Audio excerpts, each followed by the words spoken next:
สบายดีสบายดีน้องสบายดีทุกคนอุ้ยผินให้ยักษ์ไปคนนี้หลอกเงินให้เขาออกมาได้เนาะจะสิมาถ่ายบรรยากาศให้ดูมันนี่ก็สิดำมาลูกกะเนาะแล้วเขาปล่อยขาน้องวิตากันเนาะอ้ำยังเว้ยเบิ้ลเลยอยู่ป่าค่ะคนแนวเมืองเงินปลายฝาวิตาเอาเบิ้ลเลยยังบนอื่นยิ้มงามเลยยิ้มงามเลยอ่ะ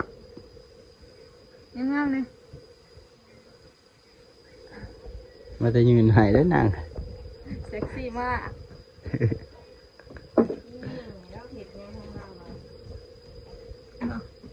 เราไม่ได้ถ่ายเห็นคู่วัวเมื่อกี้เลยนี่หมูเบิร์ดอยู่ในป่าไอ้ยืนหัวแย่งแย่อยู่ใช้น้ำอีหล่อเด้พริกน้ำลูกเด้คุยลงเอาไหนวะไฟฟ้าเมื่อไรบอกคือเฮ้ยการกินข้าวก็ได้กินข้าวนะจ๊ะไม่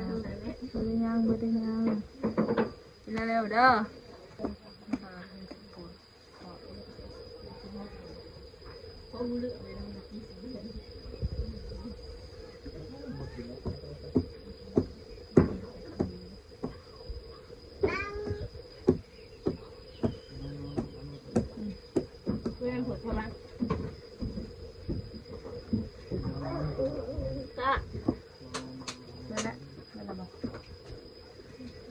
มันละบอเอาอย่าเอามาติเลย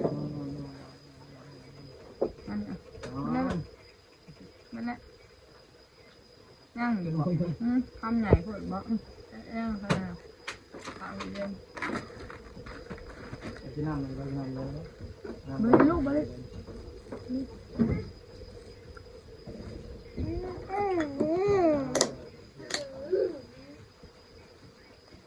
ขึ้นไปได้นะเอาละขึ้นเลยเฮ้ยเอาอย่าฟังพอแล้วว่าเห็นหรอกทั้งครัวเนาะสนิทกำลังแต่งกินแล้วมาเบิ่งเนาะมียังให้กินเป็นแกงเฮ็ดนะพี่เนาะซาวิตาน้อยลงไปนอนอยู่ผมโคนะพี่เนาะแบบมันยินไปถ่ายบรรยากาศดำหน้ามาเลยลงมาทางด้านลุ่มเลยจ้ะพี่น้องเนาะวานนี้กับลกไห่นั่นเนาะสนิทกับอันมาฟองและเสวตก็ออกมาลูกซอยเดี๋ยวจะจักหมัดแล้วก็มือนี้เห่ามาดำหน้าจ้ะพี่น้องนอนอยู่ด้านกำลังนอนเนาะมีดำไห่ให้นี่เดี๋ยวจะกระจิถ่ายบรรยากาศให้เบิ่งจ้ะพี่น้องก็คือธรรมศาสตร์งามเฮงอยู่ทางที่ตาน้อยก็กินนมนอนอยู่ห่มข้อเย็นดีหน่อยครั้งนี้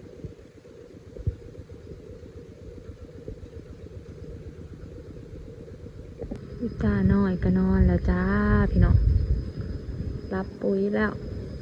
ขอเย็นแห้งเนาะอยู่ในห่มข้อนี่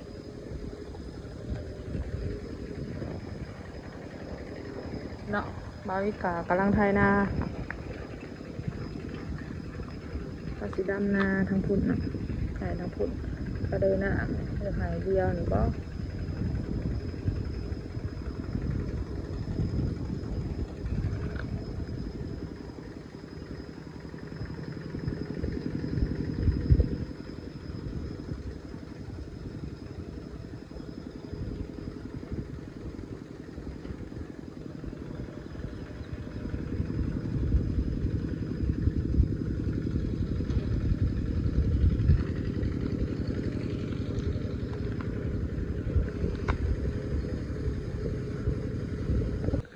จะมีการมาขอนะพี่น้อง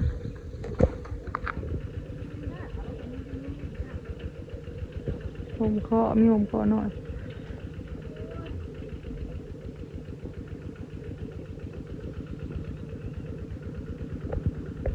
โอ้อยากมาหนังให้บาวิกนะพี่น้องต้องกินอย่างไปเตโต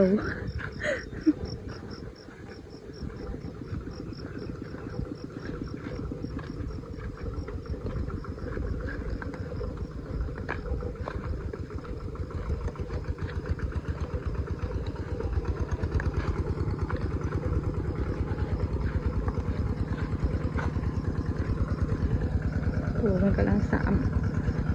หน้าเนาะบนได้มันทีบนได้มันห่างลกมาสาม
เฮ้ย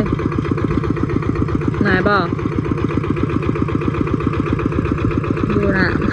ส่งเจ้าสิรุดแล้วมันรักขี้ต้ม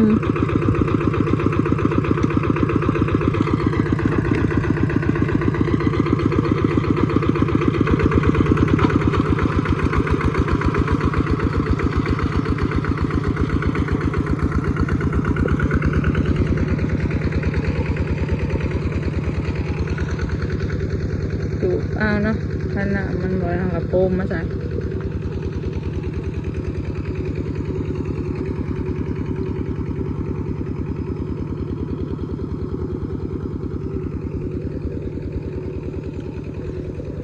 ตามมานะพี่น้อง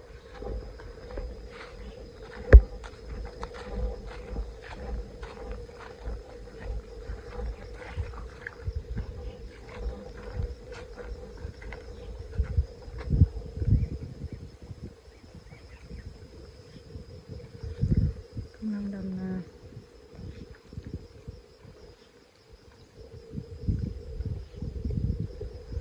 เนาะพี่น้องเขาดำนาก็เนาะมันก็ได้ครึ่งหนึ่งเพราะว่ามันห่างใหญ่ดำ3 คนเนาะวันนี้เขาไปถึงไปเบิ่งน้องวิตาแล้วเพราะว่าเป็นตื่นแล้วเนาะเป็นตื่นนอนแล้วเปลี่ยนการกระเบาอีก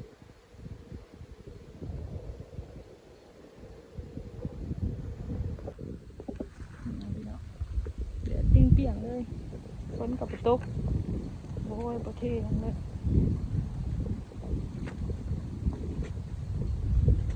วิตาหน่อยก็ตื่นแล้วจ้าตัดภาพมาตอนแรงเนาะตาหน่อยก็นอนตื่นแล้วเอาก็มาลุกกะเลยเนาะโดยมาลุกกะเดี๋ยวสิพาพี่น้องไปเบิ่งเอาสาวจะได้จักหมัดขึ้นมาเบิ่งน้องวิตาเพิ่นตื่น